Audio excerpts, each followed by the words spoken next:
The bitter wind of late November 1892 cut through the wool coat of Thomas Mitchell like a blade seeking his very soul. He stood at the edge of Cedar Falls' makeshift town square, his calloused hands gripping the brim of his worn hat, watching something that made his stomach turn with a mixture of rage and helplessness. Before him, on a crude wooden platform that had been hastily erected for this shameful spectacle, stood a woman whose dignity remained intact despite the circumstances that had brought her here. Eleanor Hayes kept her chin raised, though Thomas could see the tremor in her hands as Cornelius Blackwood, the town's most despised but wealthiest merchant, called out her qualities like she was livestock. 28 years old, healthy, can read and write, knows her way around a kitchen and a needle. Blackwood's voice boomed across the small crowd that had gathered. Starting bid is $50 to settle her late husband's debts.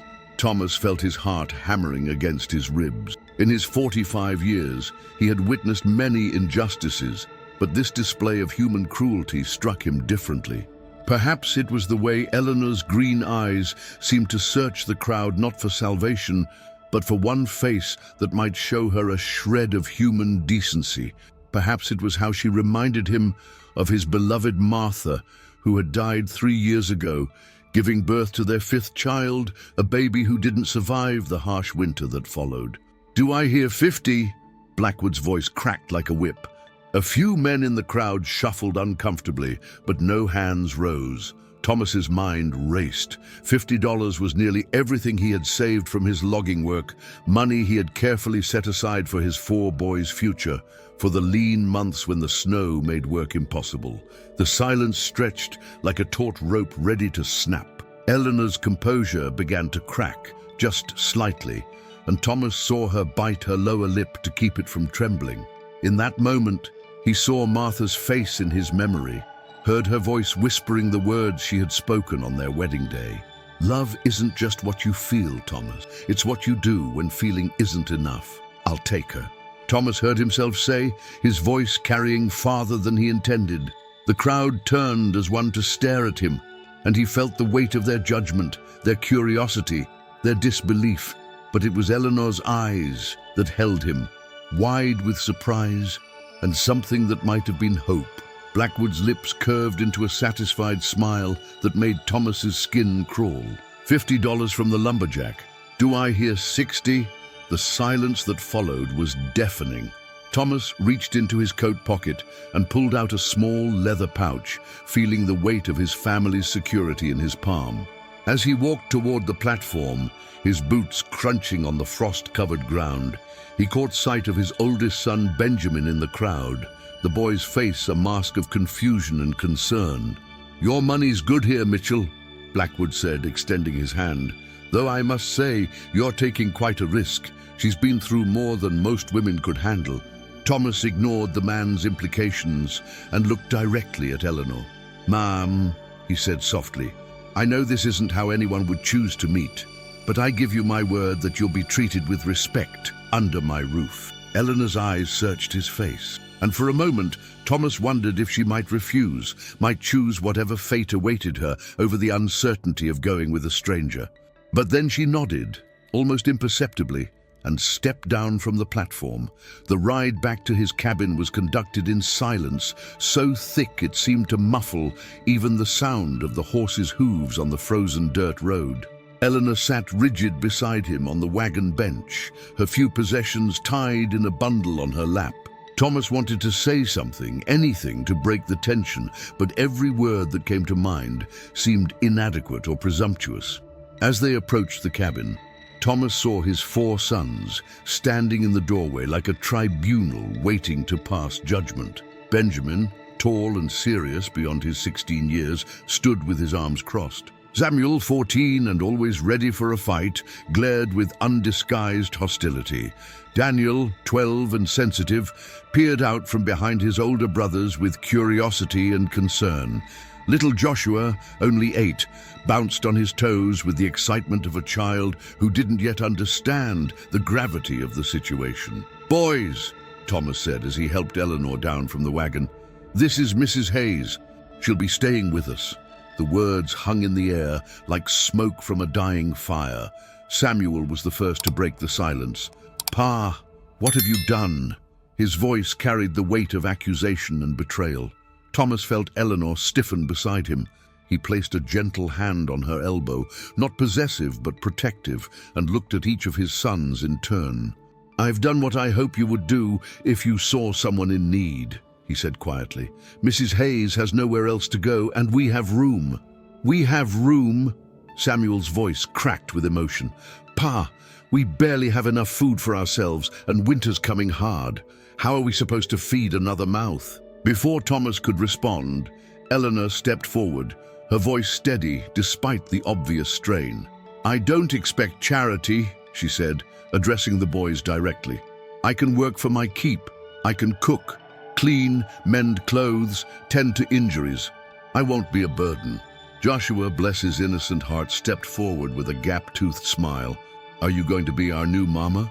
he asked with the directness that only children possess. The question hit the small group like a physical blow. Eleanor's face went pale, and Thomas felt his throat constrict. "Joshua," he said gently, "Mrs. Hayes is our guest. She's not here to replace your mother." But even as he said the words, Thomas caught the look that passed between Eleanor and his youngest son, and something shifted in the air around them. It was subtle, like the first hint of spring after a long winter, but it was there. That night, as Eleanor settled into the small storage room that Thomas had hastily converted into a bedroom, the Mitchell family sat around their kitchen table in a silence that was part awkwardness, part curiosity, and part something else entirely. Through the thin walls, they could hear the soft sounds of Eleanor moving about, and each of them seemed lost in their own thoughts about how their lives had just changed forever. Thomas stared into the flames of the fireplace and wondered if he had made the right choice. He had acted on instinct, on the conviction that some things were more important than money or security. But as he looked at his 4 sons, each processing this dramatic change in their own way, he prayed that his decision wouldn't cost them more than they could afford to lose. What he didn't know was that Eleanor, lying on the narrow bed in the small room, was asking herself the same question. She had survived horrors that would break most people, had lost everything she thought mattered, and now found herself in the home of a stranger who had shown her more kindness in one day than she had known in years. As she listened to the sounds of the family settling in for the night, she wondered if she was brave enough to hope again, if she was strong enough to let these strangers become something more. Outside, the Colorado wind howled through the pines, carrying with it the promise of a long, hard winter. But inside the Mitchell cabin, something new was beginning to take root, something that would test them all in ways they couldn't yet imagine. The first week passed like a careful dance between strangers, each step measured and uncertain.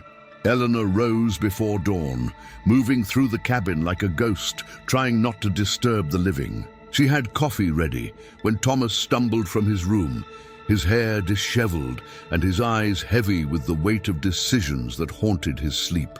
Their morning exchanges were polite but distant, 2 people orbiting around an unspoken understanding that neither was quite ready to acknowledge. "Thank you for the coffee," Thomas would say, and Eleanor would nod, her hands already busy with preparing breakfast for the boys. She had learned their preferences quickly. Benjamin liked his eggs firm, Samuel preferred his bacon crispy, Daniel would eat anything without complaint, and Joshua required gentle coaxing to finish his meal. These small observations felt like victories in a war she wasn't sure she was winning. Samuel remained her greatest challenge. The 14-year-old watched her with eyes that held the suspicion of someone who had been disappointed too many times. When she offered to mend a tear in his shirt, he snatched it away with a sharp, "I can do it myself." When she prepared his favorite meal based on overhearing Benjamin mention it, Samuel ate in silence, his jaw set in defiance against any gesture of kindness. "He's not usually like this," Daniel whispered to her one afternoon as they worked together preparing vegetables for supper. The 12-year-old had become her unlikely ally, offering quiet assistance without being asked. He's been angry since Mama died, but he's gotten worse since you came. Eleanor's hands stilled on the potato she was peeling. He thinks I'm trying to replace her, she said softly, understanding flooding through her like cold water. Daniel nodded, his young face serious. Are you? The question hung between them, honest and direct in the way only children could be. Eleanor set down her knife and looked at this boy who had somehow become her confidant. Your mother was irreplaceable, she said firmly. I'm not trying to be her. I'm just trying to be someone who can help take care of you all. That evening she found Samuel on the porch, staring out at the darkening forest. Without invitation, she sat beside him on the wooden steps, feeling the bite of the November air through her shawl. They sat in silence for several minutes before she spoke. I know you don't want me here, she said quietly. I understand why. Samuel's shoulders tensed, but he didn't move away. You don't understand anything, he muttered. I understand what it's like to lose someone you love, Eleanor replied. I understand what it's like to feel like the world has shifted beneath your feet and nothing will ever be the same. For a moment, Samuel's defensive mask slipped and she saw the wounded boy beneath the anger. She used to sit here with me, he said, his voice barely above a whisper, when I got in trouble at school or when the other boys made fun of my clothes. She'd sit right here and tell me that being different wasn't something to be ashamed of. Eleanor felt tears prick her eyes. She sounds like a wise woman. She was. Samuel's voice cracked slightly. And now, Pa expects us to just accept you like you've always been here, like she never existed. I don't think that's what he expects, Eleanor said gently. I think he's as confused as the rest of us about how this is supposed to work. Over the following days, small changes began to appear like cracks in winter ice. Joshua started lingering in the kitchen while she cooked, chattering about his day at school and asking endless questions about her life before. Benjamin began nodding his thanks when she handed him his lunch pail in the morning. Even Samuel, though still guarded, stopped actively avoiding her presence. But it was Thomas who remained the most careful, the most distant. She would catch him watching her sometimes, his expression unreadable, and she wondered what he was thinking. Did he regret his impulsive decision? Was he calculating the cost of his generosity against the benefit to his family? One evening, as she was washing dishes after supper, Thomas approached with a dish towel in his hands. May I? He asked, and she nodded, grateful for the help and the company. They worked in comfortable silence until Thomas spoke. You don't have to stay, you know, he said quietly. If this isn't what you want, if you'd rather try to make your own way. Eleanor stopped scrubbing and looked at him. Do you want me to leave? The question seemed to catch him off guard. No, he said after a moment. No, I don't, but I want you to stay because you choose to, not because you feel trapped. That night, as winter's grip tightened around the cabin and the first snow began to fall, Eleanor lay in her small room and realized something had shifted. For the first time in years, she wasn't just surviving, she was beginning to live. The second week brought the first real snow, and with it, the kind of isolation that either drew people together or drove them apart. Eleanor found herself truly alone with the boys for the first time when Thomas left before dawn to check his trap lines, a journey that would keep him away until evening. The silence in the cabin felt different without his steady presence, more intimate and somehow more dangerous. It was Daniel who broke the morning quiet with a question that changed everything. Mrs. Hayes, he said, looking up from his breakfast, why were you being sold like that? What happened to your husband?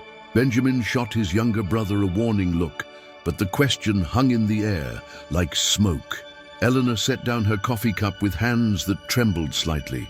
She had known this moment would come, had rehearsed various versions of the truth in her mind, but facing 4 pairs of expectant eyes made her throat constrict. Daniel, Benjamin said sharply, that's not polite to ask. It's all right, Eleanor said softly. She looked at each boy in turn, seeing their curiosity warring with their sense of propriety. You have a right to know who's living in your home. She moved to the window, gazing out at the snow-covered pines, as if the words she needed were written somewhere in the white landscape. "My husband wasn't a good man," she began, her voice steady despite the pain that speaking these words always brought. "He drank heavily and he gambled away everything we had. When he died, he left me with nothing but debts I couldn't pay." Joshua, bless his innocent heart, asked, "Did he hurt you?" The question hit Eleanor like a physical blow. She closed her eyes for a moment, remembering the bruises, the fear, the nights when she would lie awake listening to his footsteps on the stairs, never knowing if he would come home angry or sorrowful or dangerous. "Yes," she whispered, "he did." The admission hung in the air like a confession.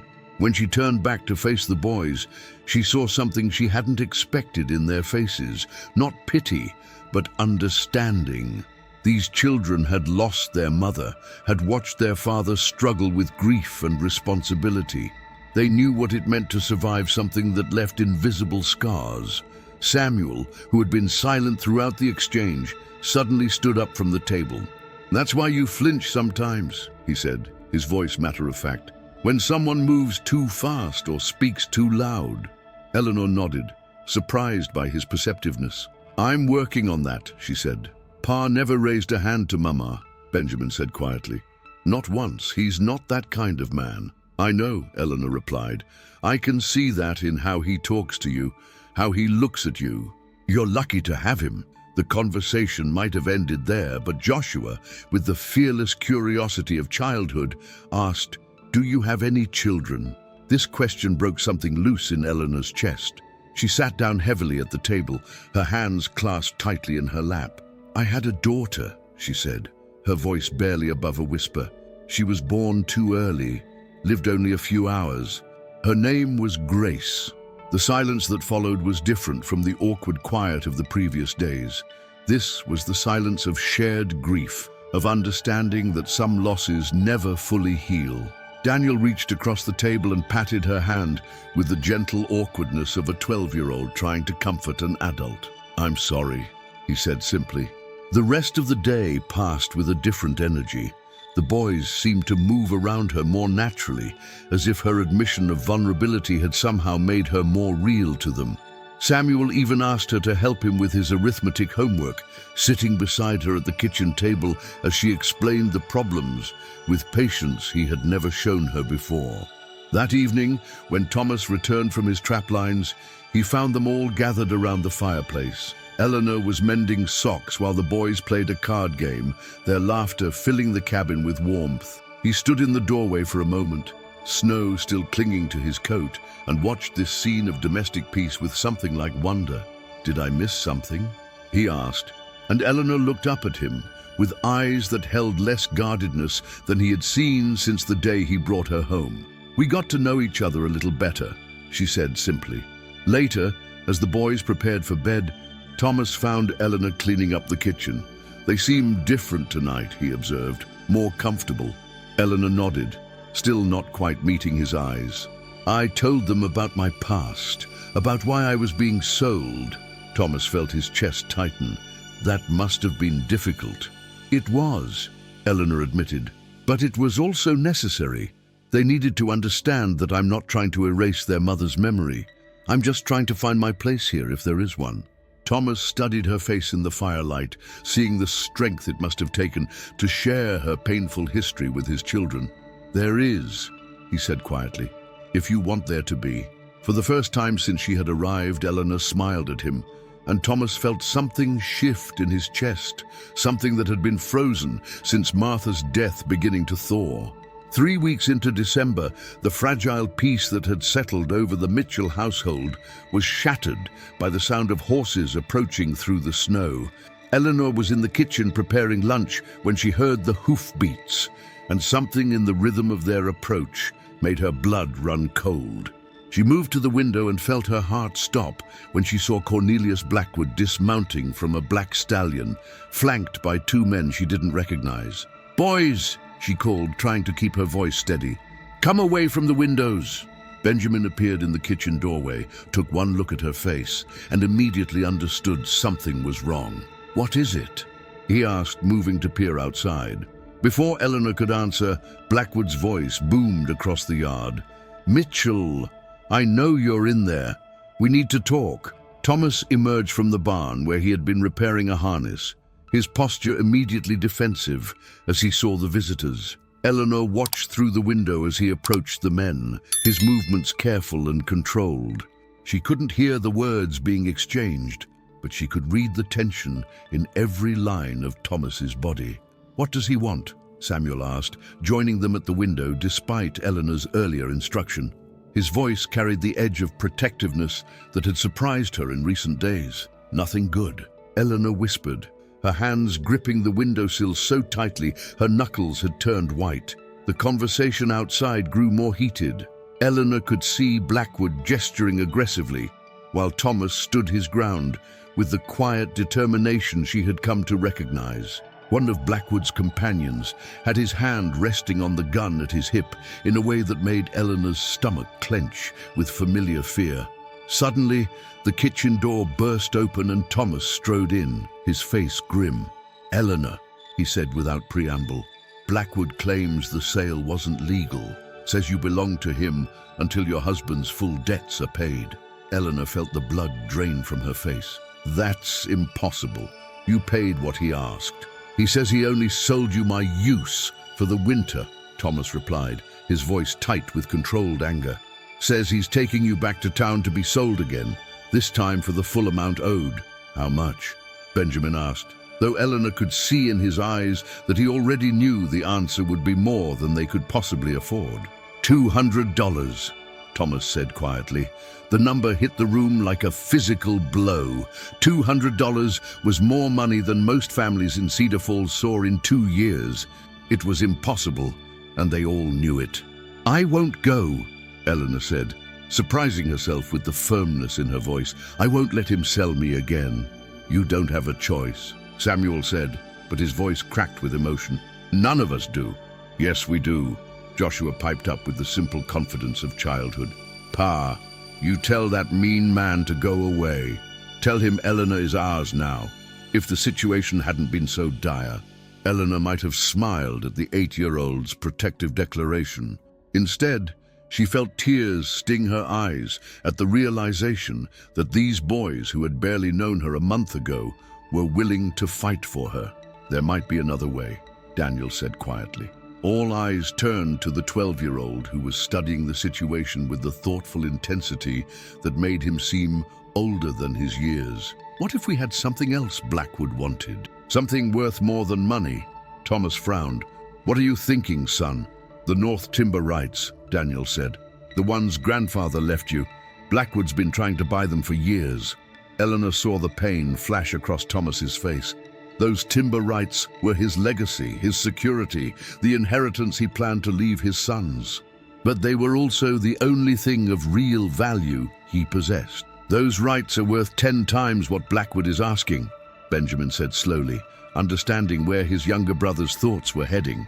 "Exactly," Daniel replied. "If we offer to trade them, he might take the deal and leave Eleanor alone permanently." The cabin fell silent except for the sound of wind rattling the windows. Outside, they could hear Blackwood's voice growing more impatient, demanding an answer. Thomas looked at Eleanor, his eyes filled with an emotion she couldn't quite name. "Those rights are my son's future," he said quietly. "And I'm not worth that sacrifice," Eleanor replied, though her voice shook as she said it. "Yes, you are," Samuel said, startling everyone, including himself. The boy who had fought her presence most fiercely now stood straighter, his jaw set with determination. "You're family now, and family protects family." Thomas closed his eyes for a moment, weighing a decision that would change everything. When he opened them again, Eleanor saw the resolve there, and her heart broke a little at what it was going to cost him. "Stay inside," he told them all. "All of you. I'm going to end this." Thomas stepped out into the bitter December air, his breath forming clouds in the freezing temperature as he approached Blackwood and his men. Behind him, he could feel his family watching from the window, their hopes and fears pressing against his back like a physical weight. The timber rights Daniel had mentioned felt heavy in his mind, a burden of choice that would define everything that came after this moment. "Blackwood," Thomas said, his voice carrying across the snow-covered yard with quiet authority. "I hear you have concerns about our agreement." Cornelius Blackwood's lips curled into a smile that held no warmth. "Concerns. Mitchell, you seem to have misunderstood the nature of our transaction. I sold you the woman's services for the winter, not ownership of her person. Her debts remain, and they're coming due." "And what exactly are you proposing?" Thomas asked, though he could see the trap being laid before him like snares hidden in fresh snow. "Simple enough," Blackwood replied, pulling a document from his coat. "Either you pay the remaining debt of $175, or she comes back with me today to be properly sold to someone who can afford her full price." Thomas felt something cold settle in his stomach that had nothing to do with the winter air. "That wasn't our deal." "Read the contract," Blackwood said, extending the paper with mock courtesy. "I'm sure a man of your limited education might have missed some of the finer details." The insult hung in the air like smoke, but Thomas ignored it, focusing instead on the document in his hands. The legal language was deliberately confusing, but the meaning was clear enough. He had purchased Eleanor's labor, not her freedom. The realization hit him like a physical blow. "You cheated me," Thomas said quietly, his voice carrying a dangerous edge. "I conducted business," Blackwood replied. "Now do you have the money, or do I take what's mine?"